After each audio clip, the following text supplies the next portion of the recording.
Spesifikasi minimal perangkat ujian yang harus dipenuhi. Laptop. Untuk laptop,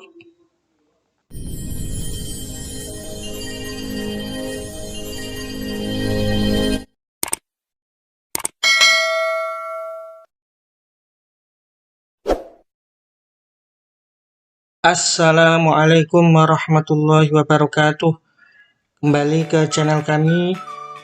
Pada kesempatan kali ini kami akan memberikan gambaran tentang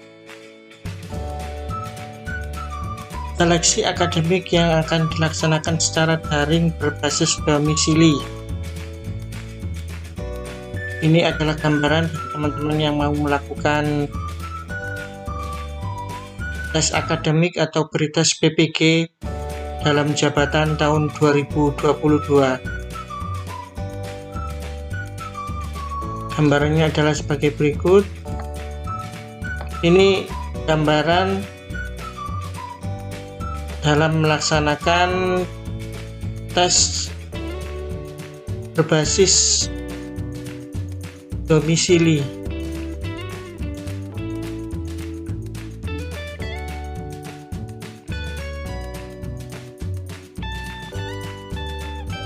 Gambaran ini kami dapatkan dari panduan teknis UPUM PPG dalam jaringan berbasis domisili tahun 2021. Uji kompetensi yang diselenggarakan secara serentak dalam jaringan atau daring online untuk mengukur pemahaman konsep atau materi pencapaian pembelajaran lulusan. Uji pengetahuan berbasis domisili adalah uji pengetahuan yang dilakukan secara daring online dengan peserta berada di tempat tinggal atau domisili masing-masing atau tempat yang dipilih oleh mahasiswa dengan pertimbangan akses internet. Yang perlu diperhatikan yaitu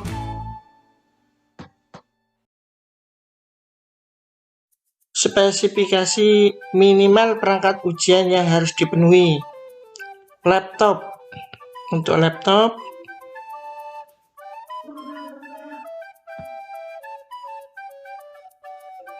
A. Memiliki layar minimal 10 inch. B. Menggunakan minimal sistem operasi Windows 8 32 bit atau Microsoft Office versi 10. C. Minimal 2 GB RAM. Punya RAM minimal untuk laptopnya 2 GB. Yang D. Memiliki minimal 10 GB storage. Yang E. Dilengkapi audio yang berfungsi dengan baik. Jadi apabila audionya kurang baik, laptopnya bisa diperbaiki mulai dari sekarang. F. Memiliki baterai yang dalam keadaan berfungsi dengan baik, bisa disiapkan charger. 2. Handphone yang sudah terpasang aplikasi Zoom. Berarti bagi teman-teman yang belum mempunyai aplikasi Zoom di handphonenya, segera diinstal. Ini persyaratannya. Peserta harus berpakaian sopan dan rapi, tidak menggunakan kaos waktu Zoom atau tes berbasis domisili tadi. 5. Peserta mengerjakan ujian dalam ruangan yang tenang, nyaman, dan dengan pencahayaan cukup tanpa ada orang lain. Untuk 6, jarak peserta kurang lebih 2 meter dari kamera Zoom di HP. Posisi HP berada di samping depan, kanan, atau kiri.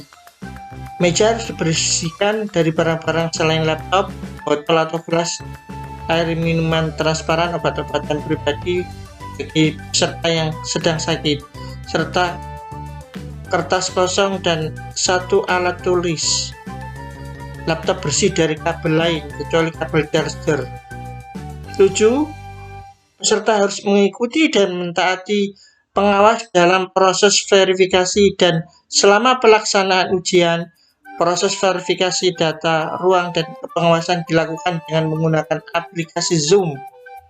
8. Apabila pada saat pelaksanaan ujian, tampilan peserta di aplikasi Zoom tidak sesuai petunjuk atau aplikasi Zoom serta mengalami masalah sehingga video tidak tampil di aplikasi pengawas, proses ujian dari peserta tersebut akan dihentikan untuk sementara waktu. Peserta akan diizinkan untuk melanjutkan ujian setelah kendala tersebut teratasi dalam waktu maksimal 5 menit. Apabila peserta tetap tidak bisa menggunakan atau menampilkan videonya dalam batas waktu yang ditetapkan, maka ujian dihentikan. Oleh karena itu, ini perlu dipersiapkan teman-teman yang mau ujian. 9. Peserta harus mengerjakan ujian secara mandiri dan tidak dibantu oleh orang atau alat lain. 10. Selama mengerjakan ujian, peserta menghadap ke layar monitor dengan menampakkan 100% wajah pada laptop. 11. HP yang digunakan untuk Zoom meeting atau Zoom disetting dalam posisi hening atau senyap, silent. 12. Peserta dilarang mendokumentasikan dan menyebarluaskan soal. Berarti nanti kalau soal tes PPG berarti soal akademik, kan ini soal UPI berbasis domisili dalam bentuk apapun.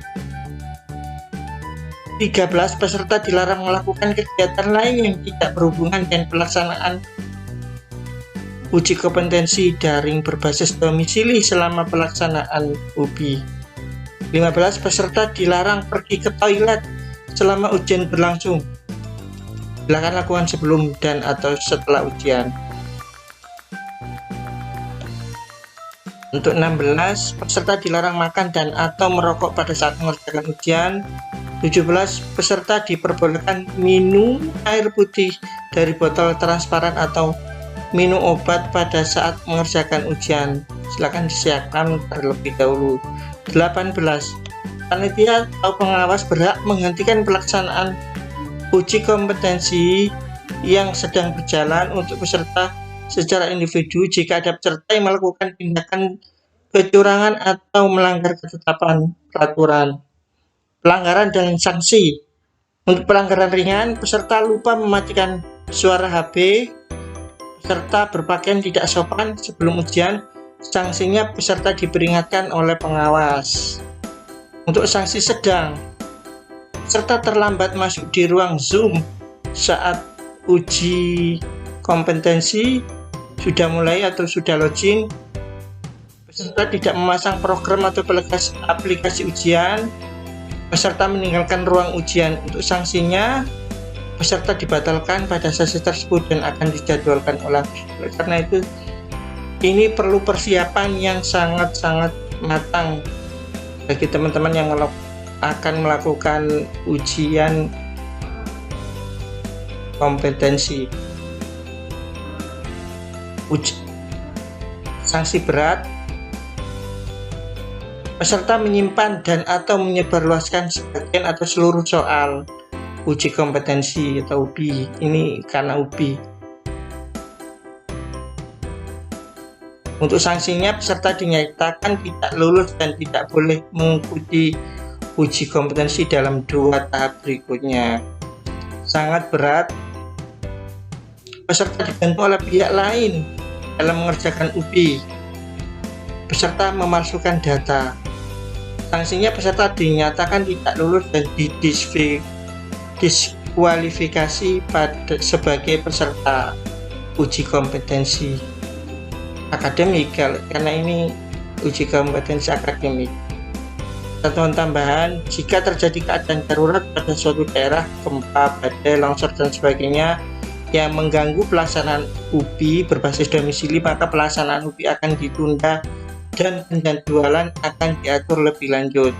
2. Jika terjadi gangguan pada server ujian, panitia akan menginformasikan keadaan tersebut kepada peserta ujian dan menghentikan pelaksanaan ujian selama maksimal 60 menit.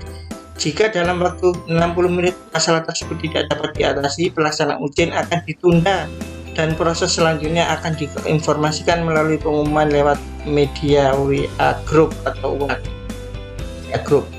Makanya ada update data nomor WA itu fungsinya itu.